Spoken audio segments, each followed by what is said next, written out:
So again, welcome. I would now like to review the agenda for today. During today's webinar, you will hear from the panelists about lessons learned from the very first Welcoming Week in Mexico. We will take questions at the end of the webinar. And finally, we will discuss what comes next and how to get involved with Welcoming Week in 2024 and beyond. Throughout the webinar, please use the Q&A function at the bottom of your screen to enter any questions that you have for the panelists. We will have plenty of time at the end of the presentations to address your questions. Next slide. To set the context for today's event, I'd like to share a little bit more about the background of Welcoming Week. In 2023, Mexico hosted the first Welcoming Week in all of Latin America as part of the Global Welcoming Week campaign. For those who are new to Welcoming Week, it began 11 years ago as a small campaign in the United States, suggested by local nonprofit and government leaders on the ground who saw a need to advance a better narrative about immigration in the United States. These leaders wanted to bring new migrants and longtime residents together to build meaningful connections, and they wanted to celebrate the successes of welcoming communities by lifting up good examples of how our neighborhoods can really thrive when people work together on common goals across lines of difference.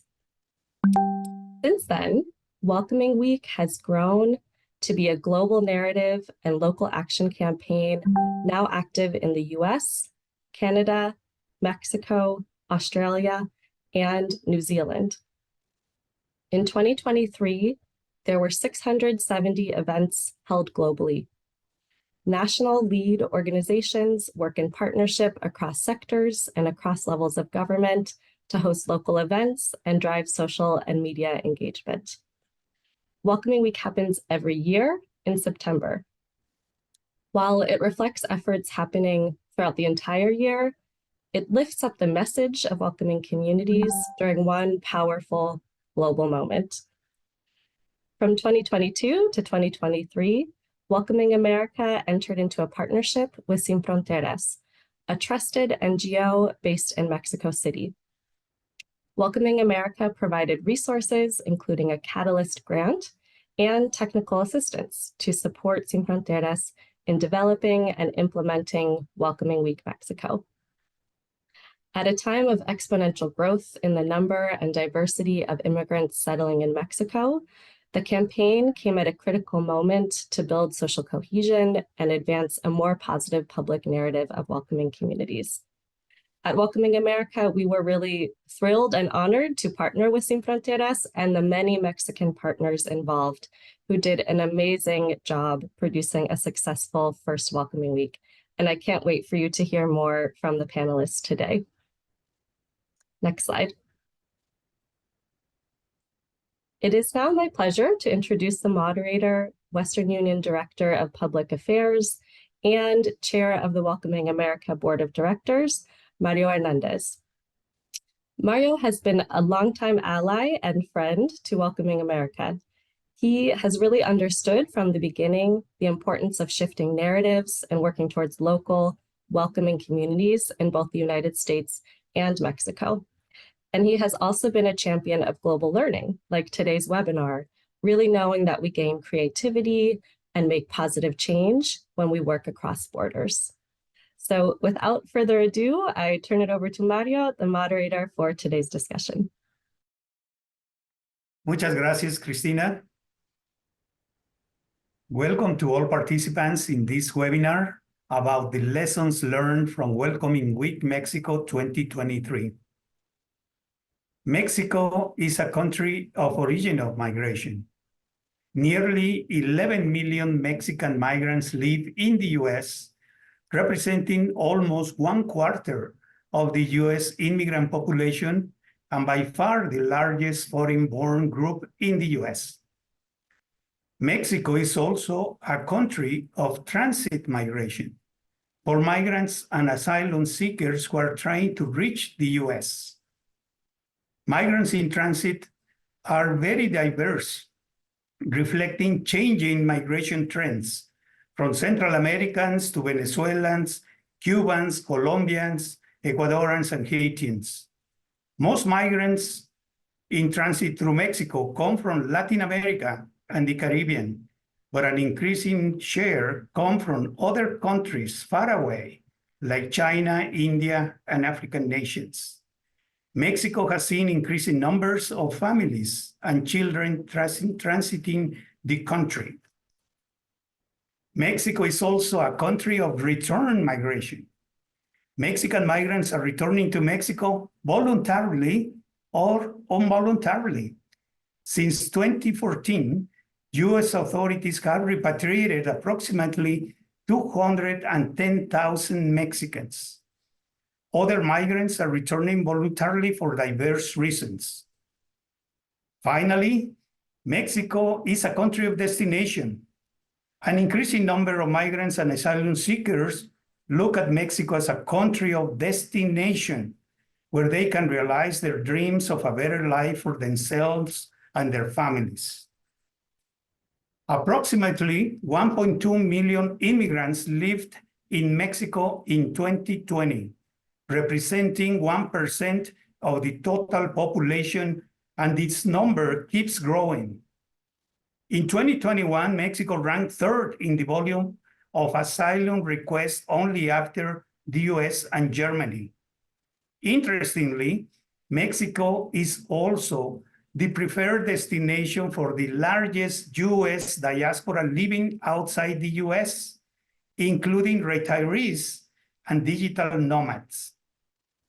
Mexico as a destination of immigrants presents challenges and opportunities for civil society organizations, scholars, government officials at the federal, state, and municipal levels, including how to collaborate to promote the integration of these new Mexicans into the civic, social, economic, and cultural life in Mexico, how to promote inclusion, understanding, and respect so that newcomers in Mexico feel welcome and appreciated, how to counter narratives that portray immigrants and refugees as a threat, and instead promote policies and narratives that proactively highlight opportunity for host communities and recent arrivals. Welcome in America has been addressing these issues for 15 years in the US and internationally. Recently, it has partnered with Sin Fronteras and other organizations in Mexico to implement the first Welcoming Week in Mexico in 2023. We have assembled a panel of committed leaders who are passionate about justice for all, including justice and opportunity for migrants and refugees who are starting a new life in Mexico. The panelists will inform us about lessons learned by the host of Welcoming Week events in Mexico City, Tijuana, and Queretaro. First, we will hear from Lisbeth Mendieta Venegas. Lisbeth es licenciada en Ciencia Política. Is a professional in political science, Autónoma Metropolitana.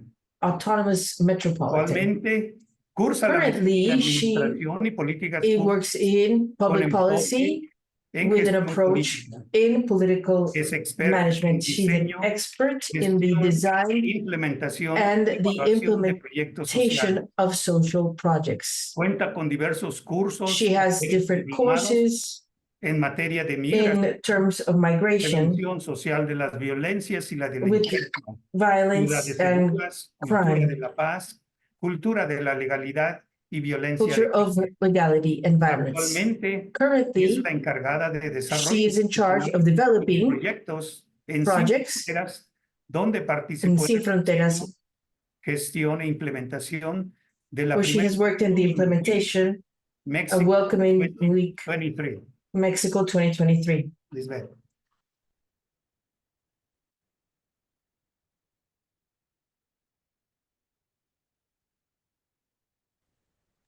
We begin any identity and inspiring the three different icons of these three different cities. There were graphics in the city. They were inspired by the symbols of the metro of the Mexico with different colors that were distinctive for each one of them. In that way, last year we had 27 events, 11 in the city of Mexico, 7 in Tijuana, and some in Queretaro. All of these events, they were given to be able to get more welcoming and also Pacific ways in which we could all live together, to show that Mexico has been a destiny, not only a transit, a country that is being transit and placed for returning. It's also that this welcoming week, it was a way in which we collaborate with other organizations and getting the community involved with different strategies of sensibility and also creating spaces where we could get together. This also helped with when there was xenophobic. We developed different cultures, community events that had to do with linguistics, with food. And some of these activities that happened in Mexico, more than 30 people participated and they were involved in all the process of implementation. I would like to speak to you more specifically about one of the activities that we did. Next, please. The activity was called Show Your City, and we went to visit Xochimilco. That is one of the places that is emblematic of Mexico that is difficult to access for those people who are migrant. For this reason, we did it here, because for this, we did a collaboration with Agroturismo, that a company from Xochimilco, that is an organization that is people originally from Xochimilco that will help with visits guided by the channels that are in Xochimilco. This activity was to contact the people who are participating that were mostly from Haiti, and to establish a bridge with the community of Xochimilco and the people that were immigrants. At the beginning of the activity, where we shared coffee and bread, the people were able to speak about the origins of the people that were migrating in that region specifically. There was a workshop with organic cultivate, and there was a meeting with the Haitian originals. The food that was prepared was made with food products that were also done here, and also was adapted to the diet of the Haitians to try to promote a more way to create the two cultures. This gave an idea for the people to understand more of the Haitian traditions and to find similarities between the two countries. Even though there was a lot of comparison, it was able to demonstrate that the people from Haiti share so many more similarities with Mexican that we will simulate, that we'll think that we'll know. At the end of the activity, the Haitian people expressed their happiness and thankfulness for feeling safe and also very welcome. Even one of them, the young people that participated in this activity, said that it was the first experience in which him and his people with him from Haiti felt more integrated, mentioning that day it was like to be a day in Haiti. It's like going back to his original place. The people from Xochimilco also said that it was important to learn other cultures and to recognize that all people have an immigrant origin. And here you can see the people that participated in the activity, the channels that they went through when they talk about the origins of the immigrant from Xochimilco, the food that they all participated eating. These are part of the people that were able to participate in the activity. Mostly were young people that belong to the group Clases Español, Lessons in Spanish. That is a program that we have in the organization that is assigned for people to learn Spanish.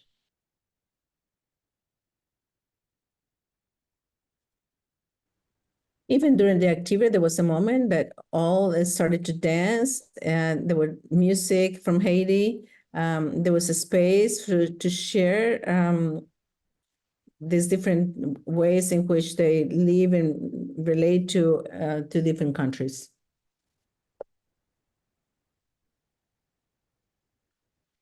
In another way, another one of the events that was that was done in Tijuana was the event From a Country to Your Table. This was a documentary that was called Kitchens from My Grandmother's. It was in a Haitian restaurant, and it shows the way in which we can maintain the traditions from our home. Idiana, that is person there, is the owner of the restaurant. She is from Haiti, and she offered a workshop, a food teaching chicken, how to make pollo frito, fried chicken, and even rice. This space allowed everyone from different immigrants with other nationalities also to share with Mexicans. And in there, you could share kitchens, traditions, the flavors that are very characteristic from Haiti, and how they're related to the flavors that we are known in Mexico. And also how language also makes a change in the narrative, especially how people are mobile from one place to the other. Also help the inclusion and also the transportation that people from Haiti or immigrants do to all the communities, welcoming communities. I also would like to talk about the lessons that we learned in this week of Welcoming Week in Mexico. Between them is this development, the activities helped and created a relation between the immigrants and non-immigrants and making everyone feel belonging. There was different sectors. It was incrementing the messaging. This week, Welcoming Week, received a very positive response in academic circles, in organizations, and actually activists in having to deal with immigration and international protections. Doing these activities, was able to show the process of these people go through when they're trying to integrate, not only seeing them, but recognizing them and putting them in each one of these activities. We promoted cooperations and networks between organizations and community leaders that made a very great integration of the people that are mobile. This activity also resulted in a great way to generate personal leadership and to try to promote leadership, welcoming in their communities. These activities were able to be done with agents that they were able to see different activities that will allow for these agents that were not necessarily the ones that we were trying to impact immediately, but it did create an impact on them. We identified that the language was not a barrier to generate community feeling among them, and it was actually a way in which we could join different cultures. Welcoming Week in Mexico represented a very happy and welcoming area in which people feel feel welcome and participated. So it did a lot of with intergenerational people, as they were able to see how people from infancy to adults in different genders as well. Some of the problems that we saw in these activities is that involving the community, the authorities, and social media. Also, some of them had their own agenda that each of them had, trying to keep it was a challenge to be able to see all the activities and how to bring the welcoming. There was also more involved with the people, and that meant that we had to adapt the methodology of the activity because it was too many people. The number of people it was incrementally higher than we expected, and for the activities that were prepared. It was also a difficulty, the costs, because each of these activities emerged in trying to displace all the staff that we needed and also complement these activities with the ones that we already have as an organization and we do day to day. To try to resolve all the logistic concerns, for example, with the theatrical presentations, also how to get for the people who had to come in and out of some of the places. We was trying to consider how to move people in places that was very easy to access. Participation online of some of the activities was also one of the activities that was a little difficult for the initiative, because some of those who have access to some of this the Wi-Fi and able to social media were able to participate more, which excluded the people that don't have access to these technologies. To develop this activity, we were documenting all the process. And next, I would like to show you a little bit of the behind the scenes and also the explanation of what were the activities that we did, focusing mostly on the activity that the visit to Chichimilco. You can go ahead and show the video, please. Finalmente tuvimos una visita a Xochimilco y allí pudimos ver una experiencia interesantísima porque se pudo realizar una convivencia con las personas originarias de Xochimilco y la comunidad del programa de clases de español de Sin Fronteras, la mayoría de estas de origen haitiano. En esta experiencia pudimos encontrarnos, pudimos conocer mucho más de la cultura, la historia y las tradiciones de Xochimilco, y con ello nos dimos cuenta que una cultura que parece ser tan diferente como la haitiana realmente tiene más puntos en común y más puentes con la mexicana de lo que nos podemos imaginar. La Semana de Bienvenida a México 2023 estuvo enmarcada con las conmemoraciones del Día de la Independencia de México. Es por eso que decidimos compartir a todos la bienvenida con los mensajes de Welcoming Week, los cuales además tuvieron el diseño propio de la Semana de Bienvenida a México y además los tradujimos al español, inglés, francés y griego. Estos letreros fueron compartidos durante los días de mayor actividad en redes sociales, precisamente por los días de la independencia, 15 y 16 de septiembre. Hay momentos que por sí mismos son importantes, pero mucho más si lo haces en conjunto con muchas personas. Eso es lograr un sueño. Welcoming Week fue para Sin Fronteras un evento muy importante.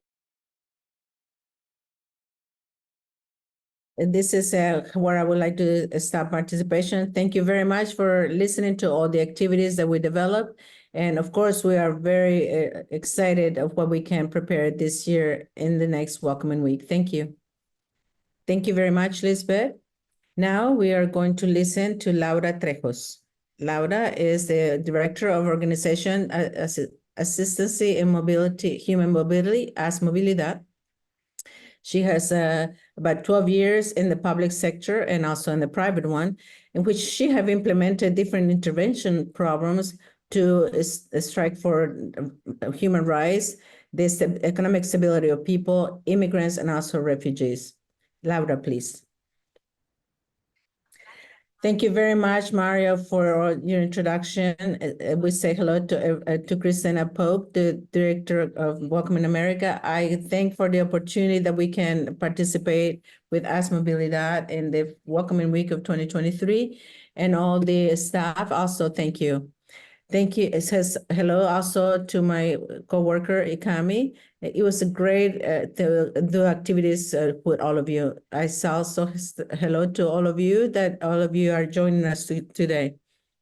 For Querétaro in Mexico, the week of Welcoming Week 2023 was the opportunity to gather cultures that embrace themselves, to build stories. It was a song to diversity with a mercadito, that intercultural mercadito that was also able, and also for different games. Antonio? Next, please. Imagine an intercultural place where each entrepreneur, each person had the opportunity to offer typical food from their countries, like the melted cheese, tomato sauce, wooden artisans, all this traditional golpeado, as we call it. This is an event in which people not only bought products, but they also were conversations, they were sharing experiences. The cooperation of support were even gotten stronger, and all the entrepreneurs were like shining out.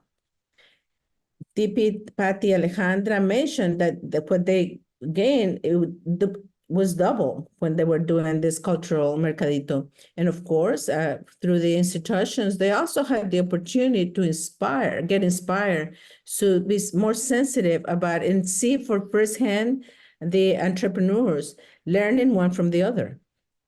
We had the great fortune to be accompanied by government officials, people who make decisions, and through that, I'm very sure that they will see immigration the same way. The human contact was transcendent, all the statistics that we have. Next. The Mercadito was able to be done thanks to the legislator, Juan Jose Jimenez, the Commission of the Attention to Immigration, the Congress of Queretaro.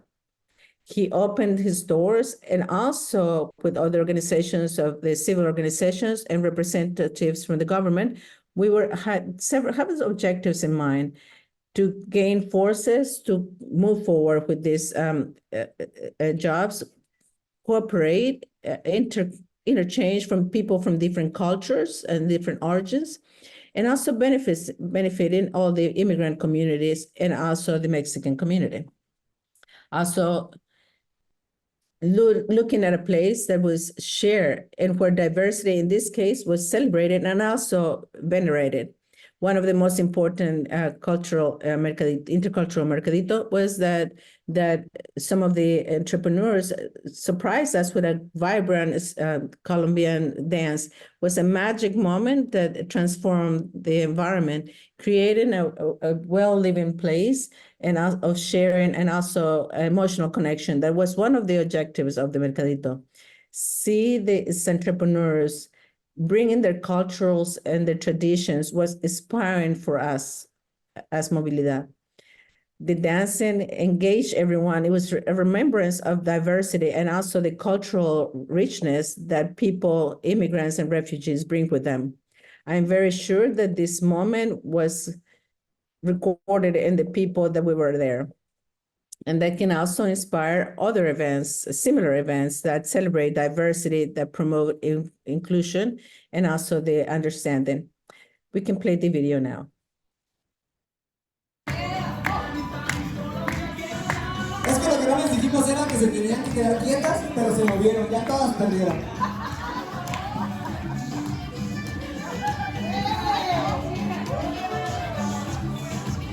Y aprovecho para dar un reconocimiento a Yasmín Graterol.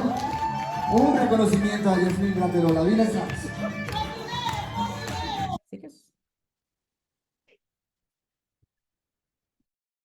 Thank you very much, Anthony. Next slide, please. Another activity that we have carried out was Come With My Community in La Corregidora in the downtown area of Queretaro, a well-known place by the locals and the tourists. That was the perfect scenario to carry out these recreational activities, musical and gastronomic activities.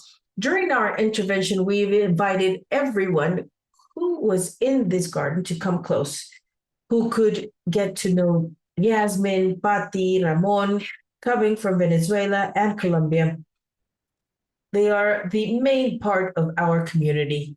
The attendees would learn more from their stories and their culture. And to make the experience even more special, there were snacks. Yasmin's entrepreneurship, she prepared small and delicious empanadas. Knowing that food unites people, there's an acknowledgement and sensitization through our palates. In addition to the tequeños, we also spoke about the goal of this welcoming week and why it is so important to be present in public spaces like Jardín La Corregidora. Next, please. For the welcome week, we created a variant of the traditional game that's very popular in Mexico. We called it Intercultural Lottery, which highlights some of the characters, food, and monuments that are Mexican, and they have their roots in other parts of the world. Did you know that the aqueduct of Querétaro was built by a Spanish architect? The aqueduct is a symbol of the rich cultural heritage of the state and one of the largest in Mexico. What about the famous comedian Chabelo? This made him become a legend in the Mexican television. He was born in Illinois in the US, but he found his success and home in Mexico. Our intercultural lottery is an invitation to explore and reflect on the interculturality that has given shape to our nation. Each of these cards is a window to a world of diversity and richness. Next, please. We want to highlight Maria Palmar Chirinos, who is a cultural reference in Venezuela, a cultural ambassador in Querétaro, who shared with the attendees looking into the plains music and the cuatro, the Venezuelan guitar. Next, please. Another activity was the Bolas Criollas, which we worked with in Alcanfores. It was a perfect space to gather together and enjoy a traditional game. We had the participation of public officials, the community, and even maintenance staff who came with us, promoting an environment where everyone was welcome and well valued. And each participant contributed in turn with their own experiences, enriching each game. We want to thank Mr. Vicente Ramon, who generously shared his knowledge and activities with us to teach us to play, being open and enthusiastic. They were all contagious. We could interact with people from different origins, supporting mutual respect and understanding, helping to combat stereotypes and judgment. Next, please. We believe that the practice of this Bola Criolla is a powerful way of building a more inclusive community, more diverse and intercultural, embracing differences and finding points in common that unite us as a society. Last one, please. Now, in lessons learned and recommendations, we are convinced that the food, art, music, entrepreneurship, and sports unite people. There is a very significant approach. There's spaces of recognition and sensitization. Some of the lessons learned that are key that we have obtained include the significance of providing a safe space that is warm, where everyone feels welcome and valued. And of course, they should be of easy access. We've also learned the significance of adapting the activities to satisfy the needs and preferences of our community that is very diverse. For future welcoming weeks, we recommend to promote the participation that's active and with leadership of migrants and refugees in planning and execution of events. This will guarantee that the next initiatives are truly inclusive and representative of the diversity of our community. Thank you very much. And we want to share our contact data. Thank you very much, Laura. We have your contact data. It's very interesting. Now we will hear Darla Americandiano. Darla is from the law faculty from Querétaro Autonomous University. She's a founder of the legal area of the Marista, of the Marian Cultural Center, Querétaro. In 2017, she was acknowledged with the Municipal Award for Youth by the Institution of Youth in Querétaro. In 2019, she was an observer in the Inter-American Competition of Human Rights of the American University in Washington, D.C. She was in the Global Forum on Migration and Development that occurred in Quito, Ecuador in 2020. In 2022, she was a representative of the civil society in a forum summoned by the International Organization of Migrations in the United Nations in New York. Thank you, Mario. Thank you for all of those who are in this webinar from CAMI. It's a pleasure to present the participation we had in the Welcoming Week, which was very enriching, truly a wonderful action that we've done through Morales Colectivos to integrate migrants, refugees, migrants, women who are in mobility contexts, and they're in our spaces, and the community, the welcoming community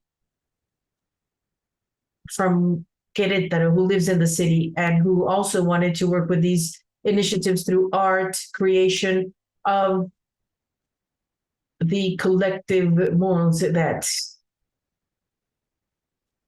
colored the kamikaze from our project, and also identifies with the colors we have in our project, so that migrant childhood that are refugees identify their home.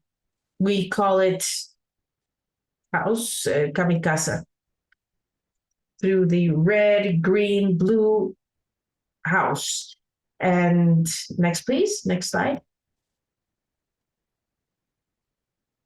Something that we are pleased to hear and share around the achievements we had in this activity is that we had the participation of a total of 40 people, including migrants, people who have requested shelter, people who are also subject to international protection, and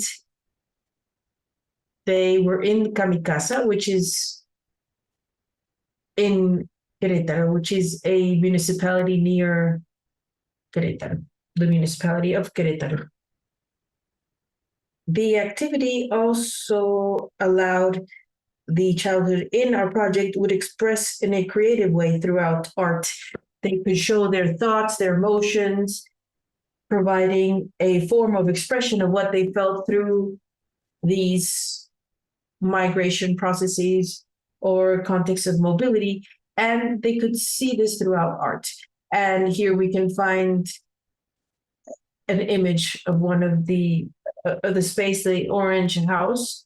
That's where we find a monarch butterfly.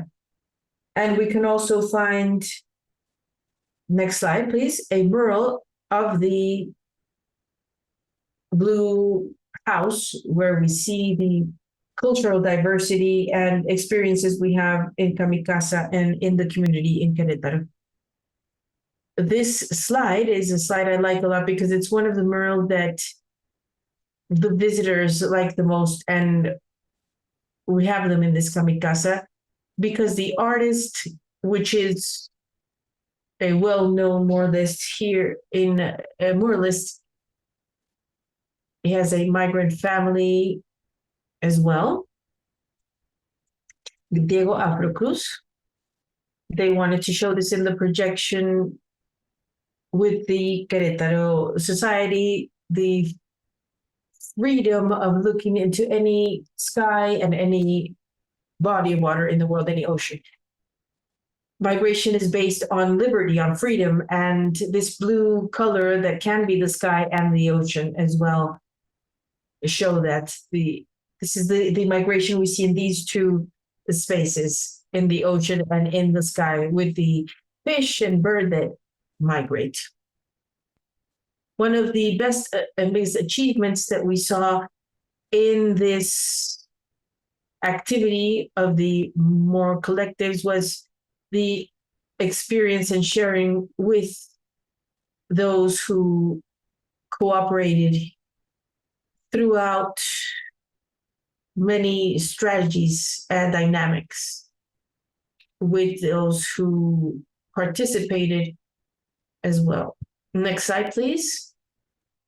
We could find here, we have another space that's called Casa Roja, the Red House, and that's where we have tried to show this is part of what we do to develop and strengthen connections, the connections we have as people, regardless of our migration status and the situation that we might have And it was interesting because many of those who agreed and contributed saw the reflection of their expression throughout how she or they imagined their house, the place where they would live. And there were others who could also get to the kamikasa, and they could also feel part of that transition, that movement. Next, please. Here we can see how the process began, the collaboration. Next slide. With youths who were also from Queretaro. They also had a participation on starting to make human mobility visible through art and through the murals. But something very important was how there was a tool. We see this as a very powerful tool of transforming the experiences and expressions we feel, and also seeing it transversally with people, migrants and refugees, and childhood people from the community. This was a wonderful process because everybody cooperated for the construction of these murals, in addition to the artists who actually coordinated the project. Next, please. We, as a project and as a support organization, we have a transversal axis, which is participation and the participatory approach. These murals supplement one of our axes, which is this participation approach through the participation of different people, from different ages and nationalities, different situations, even mobility, refugees, resettling, migrants, people in transit, people that are integrating into the city, who through art, through their ideas, they could show their message through the murals. They define many of the colors of the houses. Next slide, please. We can find a bit of the evidence. We have the prior meetings that we had for the construction of murals, which was another huge challenge to be able to see the project so that children or others who had never had the chance of a mural or any type of artistic expression, for the first time, they were going to do this through the collective murals in the kamikasa. So next, please. It was one of the main challenges, but also lessons learned, wonderful ones, very valuable thoughts, which made us value the integration processes and the mobility processes of each of those who shared and became part of these collective murals. Next slide, please. We're going to show you the murals that are already finished, and that's this one that says Somos, where we have a verse of we are all migrants. We feel part of us all being migrants.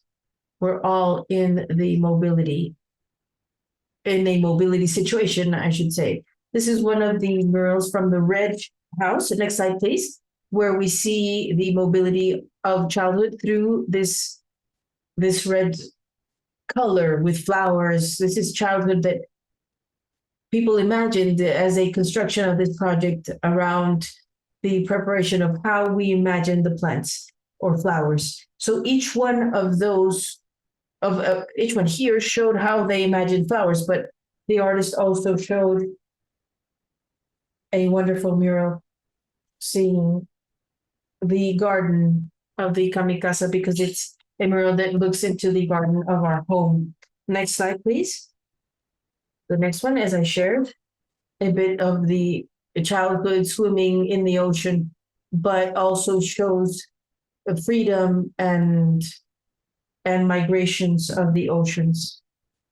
The red and orange also show this through a bag. We're carrying all our dreams and hope, many complex situations, and there's a lot of resilience, a lot of perspective of growth, and many dreams. I would translate it into that.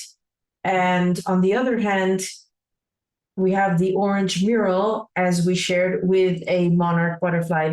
The images look small, but the murals are over 6 or 7 meters in height.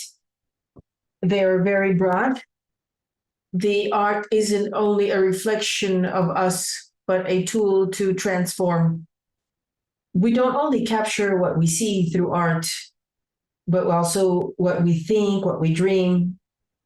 This is a universal means of communication that brings culture and connects people. Gami planned having collective murals from the framework of the Welcoming Week prepared in days 8, 9, and 10, September 10th, which showed us an enriching process that gave us exciting, wonderful results. And this also gave us a significant advance in the promotion of inclusion and cooperation of people from the Queretaro community and the migrant and refugee community. That also happened through our area of the community actions and awareness processes with the teams that we have with Adriana, who followed up these collaborative processes that happened in the process of construction of murals. That is also shown starting the artists that came with many ideas and strategies and collective proposals. I would like to thank you all for your attention, and I'm very grateful as an organization and I personally as well participating in this Welcoming Week. We'll leave you our contact information from the support center. This is the contact of our coordinators. So we're also all very excited to show this project through the Welcoming Week. Thank you very much. Thank you, Darla. Thank you very much. I'm going to hand the floor to Cristina, who will moderate our Q&A session. Cristina, please. Thank you very much, Mario, and thank you to all the panelists. It's really a pleasure hearing more about the work that you were doing in Welcoming Week. Not only some highlights of the activities, but really what you learned, which I think is something that we're all really interested in as we think about Welcoming Week. Continuing into the future, both within the US and perhaps in Mexico, and also in other countries and contexts. So now we turn to questions from the audience. We received several questions in the chat, and we'll take about the next 15 minutes to respond to some of these questions. So the first I'd like to ask to all three panelists, Lisbeth, Laura, and Darla. We all know that activities of this quality with this depth of meaningful interaction require resources. And thinking about the future, thinking about 2024 and beyond, what are some of your hopes for activities like Welcoming Week? And what are some of your needs to achieve those hopes going into the future? So let's go first to Lisbeth and then Laura and Darla.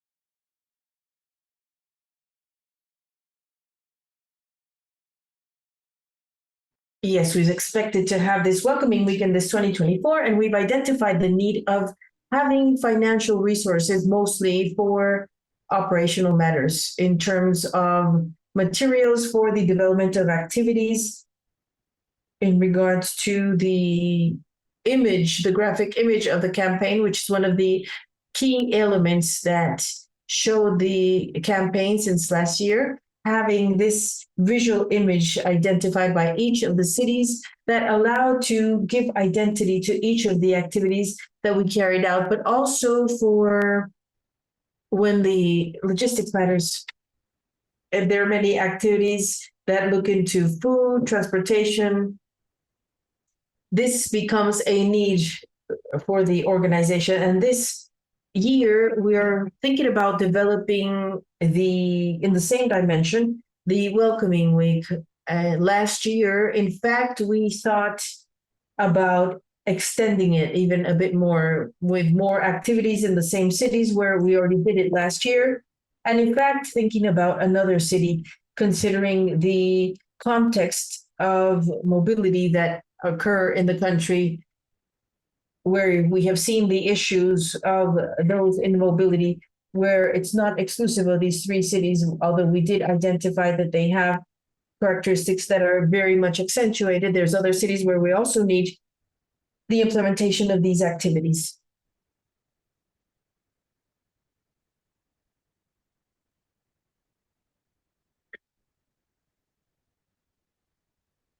I will share with this, Cristina. Thank you very much. On as Movilidad, we are visualizing that we can carry out intercultural activities with intercultural promoters, which means we have some of the colleagues where we saw that the intercultural market was something they liked a lot, and they would like to do this throughout the year. We've been working on this and looking for good spaces where more colleagues can be included. There's more people interested, and in this rush of visualizing the contributions of women and migrants and refugees, we are visualizing spaces so that we continue with this exercise that began last year, but at the end, we want to have a longer duration throughout the 1 year.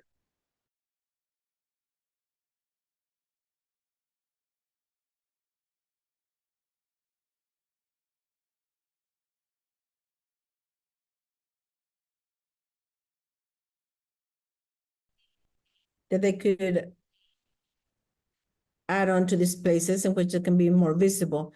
Above all, I would also stress that in the intercultural mercadito and also with the ball game, they could have more of those balls so other people can also practice, and that in other spaces they can invite children, as we saw there, people that are handicapped also can also come. This will be one of the next plans that we have that are visualizing that we could happen with Welcome in America next time.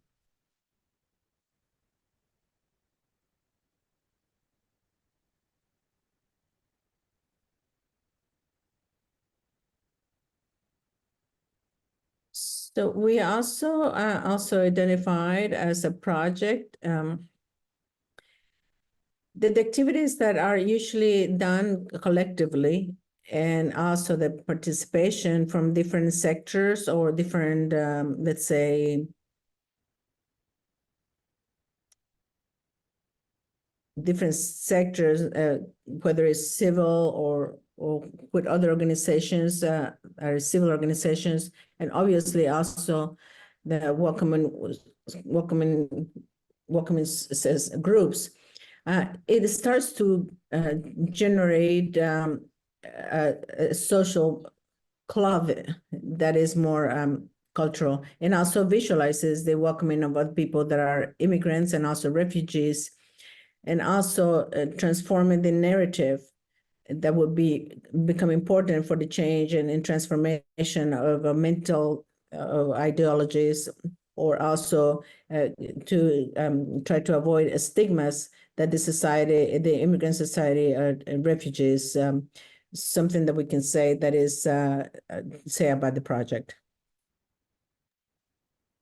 Thank you all. That's really helpful to give us a little bit more sense of what comes into the future. I saw some questions about sustainability of the effort, which is always important to be thinking about into the future. And we know that it only becomes more important every year as Mexico becomes more and more of a receiving destination to invest in this narrative strategy and this person-to-person intercultural work. So really congratulations on your work. And we hope that there will continue to be support into the future for these and many other similar initiatives. We had a specific question in the chat about work in Oaxaca. So Lisbeth, thank you for mentioning that there's an interest in also involving other municipalities into the future. We've responded on this side about that. I also saw 2 or 3 questions about what is the relationship with different levels of government and governmental institutions, policymakers in your Welcoming Week activities? And what are your thoughts on possibilities for closer relationship with local authorities into the future? I know that there was a lot of thought and planning going into this. So I think first we'll go to Laura to speak a little bit more about your relationships in Querétaro. And then Lisbeth, perhaps you'd like to add something as well about the local authorities involved in the Mexico City area. Sí, por supuesto, Cristina, of sabes course, que Cristina. desde el estado de Querétaro hemos tenido un buen... We have a very good closeness with the legislator Juan José Jiménez, that is from the state Congress, and also is the president of the committee that works with immigration, attention to immigrants, and that he's very important to open the legislation to show different immigrants and how the businesses that they were trying to bring in. And also with the state of Querétaro, with the legislative arm, we have gotten very close to work with organizations in the civil, with the government, and more importantly, with the municipality of Querétaro, with also the delegation with the historical center that opened their doors so we could have the activities there. For example, the Bochi, and also for the group that talks about discrimination, also with the Secretary of the State, is to say that directly with the Sustainable Committee is to, what it means is like to work with other institutions was very fundamental, and particularly with them and with the organizations, with the civil organizations, that also we also had a very good work with the committee that works also to eliminate discrimination, that in some point sent us a very important message so other people could understand and learn, and to also help the immigrant women and also business women. And knowing that this work got together different people, and also to visualize and continue to use these public spaces that are so important to continue these activities.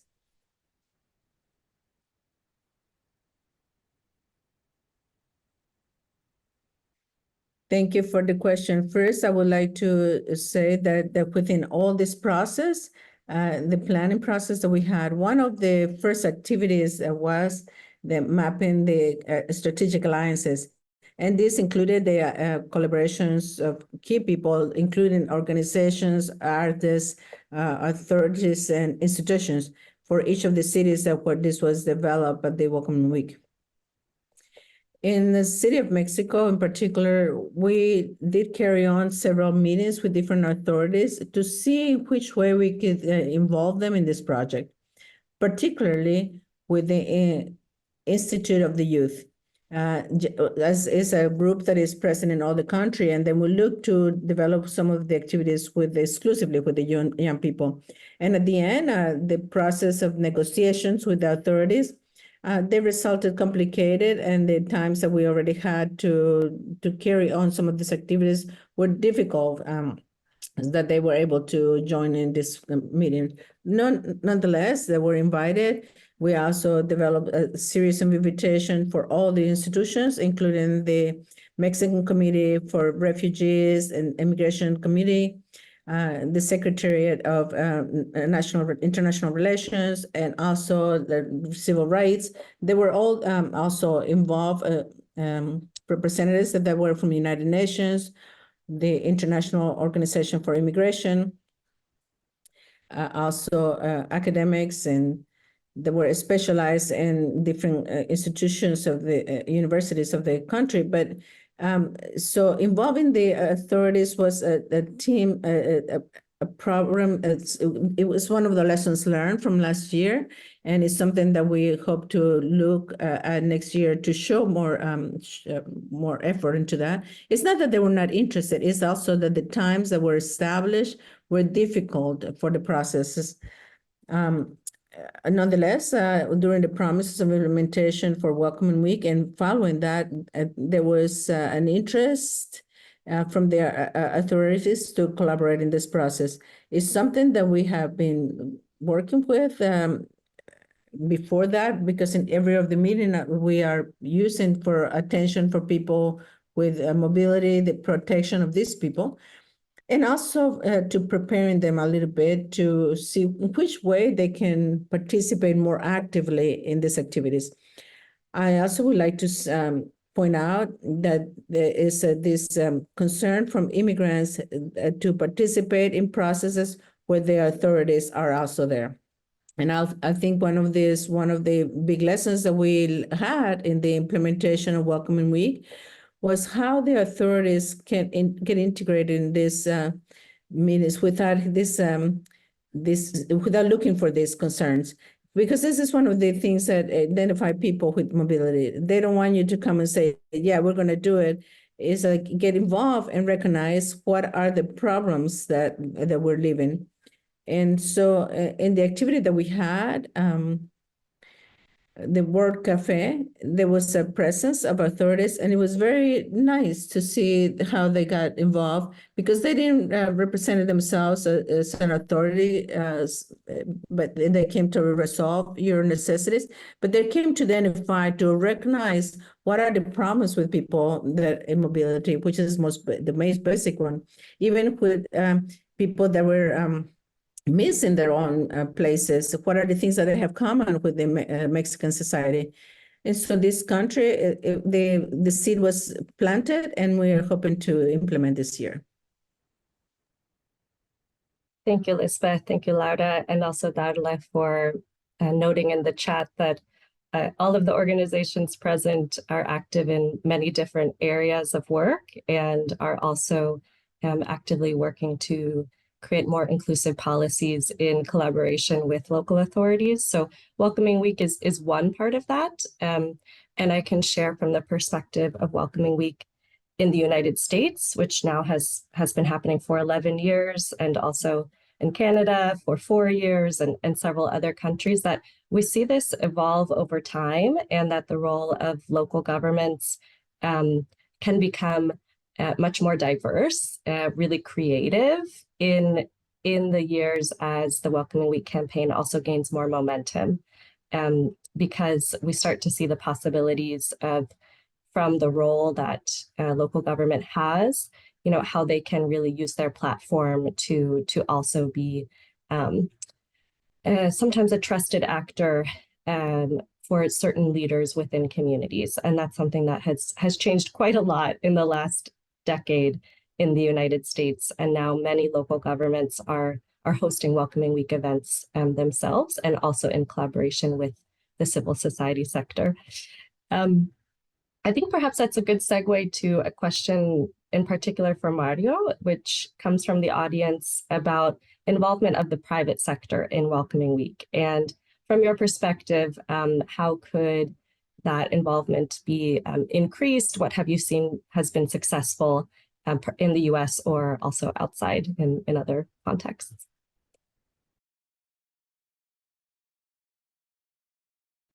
Thank you, Christina. From my perspective, what we need is to educate, knock on doors, continue to get the alert, because sometimes when you knock on the door the first time, you don't see an immediate response. But if you continue to insist, it is possible to achieve.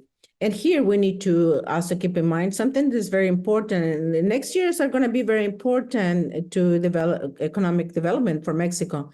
The economy is stable, and it's hoped that the next few years Mexico grows. And there's going to be a lot of demand of labor.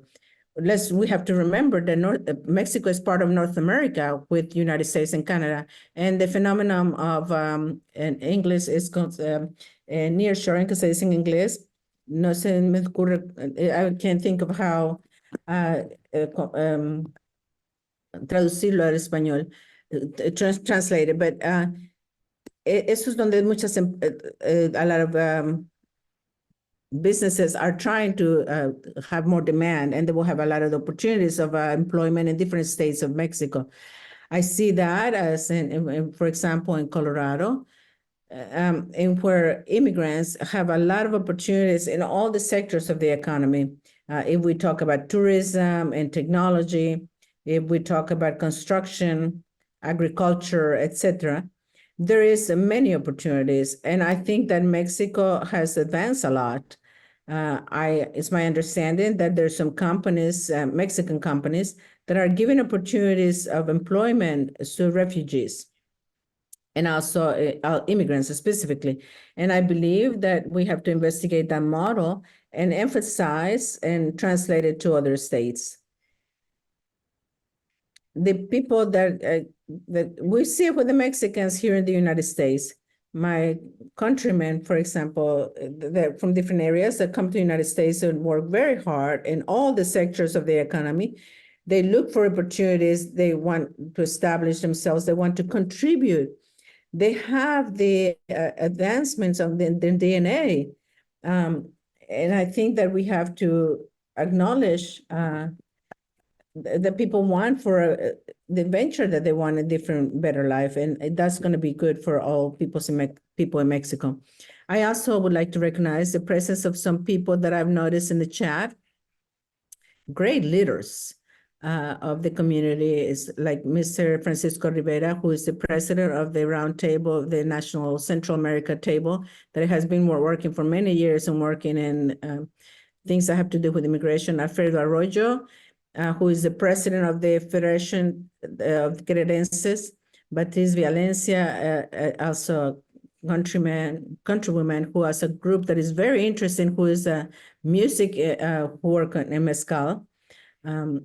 Diego Giraldo, a journalist from Colombia that has worked in many years involved in all the important subjects in the community. So I want to thank all of them who are present in this discussion. Thank you very much, Mario. So we're coming to the end of our time for questions, but I'd like to invite Lisbeth, if you have any additional remarks, as Sin Fronteras was really at a high-level overview of everything happening across Mexico during the week, and then we'll end there with the question portion.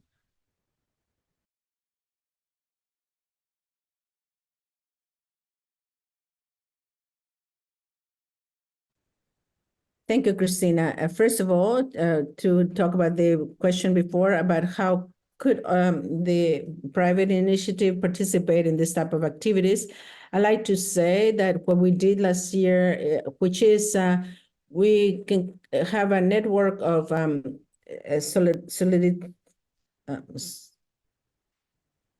for people, is a group that is integrated for 4 people who are employees, people who are trained, also friends, and through their work, we also got the employers and the activities of the community through something very simple.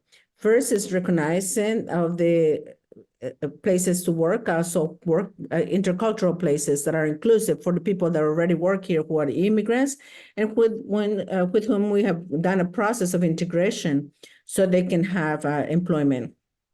And this activity is something that we are doing recurrently to inviting them so they will realize all these activities so they can involve in different cultural, intercultural programs. And also, finally, some of the work that we are also doing last year, I would like to say that it's been a very wide, and it has found the participation in many organizations, of course, some of which are already here, as Movilidad, and But not only them, but also there's Espacio Migrante and others that during this process, they took hand in different specific activities or in some collaborations to be able to have these activities happen. I would like to say also that we have identified that for the development of the Welcoming Week in Mexico and for any Welcoming Week that you would like to develop in other countries or in other cities, we have identified the importance to put different visions in the proposal, that experts of different subjects will be involved, that they can put in their little seed, and also that they can see also how the people involve the people who are immigrant, also the welcoming communities. We cannot ignore their strategies or inclusion if we don't include these people. And it's true that we have the voice of the people that we are giving attention, but we cannot think that we are the ones that are the voice, only the voice to them. We have to involve them and help them contribute, create a Mexico that is intercultural. We also want to get strategies that will make all the people that participate in all the activities and that are interested in all of the activities also develop activities in different aspects of easy access, and also consider transportation and how to be clearly invited that people can get there good and on time. And also, we also identified important how to do emotional support for people who are have problems of mobility, so they can relate that to what has to do with being migrants. And sometimes these activities are very emotional, and we need to have a plan for these situations. We also have to follow ways in which we can follow up these activities during the implementation programs, and also how do we show the evidence of the work that we did. So to develop spaces for perspective and personal experiences, allowing for conversation, and also for comprehension, collective comprehension of human capacity, so we can make a more integral program. I believe that all the work that we did in 2023 is very transparent of what we can do as a country and as also an organization that can get together to develop activities like this. And this is just the beginning of what we can do. I thank and welcome in America to facilitate this space and all the ones who are here to be involved in this process. Thank you. Thank you, Lisbeth. Very well said. And you make an important point that this entire campaign was evaluated in the first year, and we're happy to share more information with anybody who would like to discuss one-on-one. So we'll share our contact information at the end. With that, we'll turn the mic over to Mario for some closing remarks. I would like to thank our incredible team of panelists. You all have helped plant the seeds for a more welcoming and inclusive Mexico for immigrants and refugees. Regardless of their immigration status, immigrants and refugees deserve to be treated with dignity and respect. As Mexico becomes increasingly a country of destination for migrants and refugees, collectively, we need to be proactive about the best approaches and practices to promote the integration and inclusion of new Mexicans into the social, civic, economic, and cultural life in Mexico. This is a challenge that requires the participation of all sectors, from federal governments, from the federal government, state governments, and municipal governments, civil society organizations, foundations, and funders, as well as the private sector of Mexico and elsewhere, to invest in immigrant integration and inclusion to realize the dreams and opportunity of a nation of neighbors where everyone belongs and is welcome. Thank you all for your participation.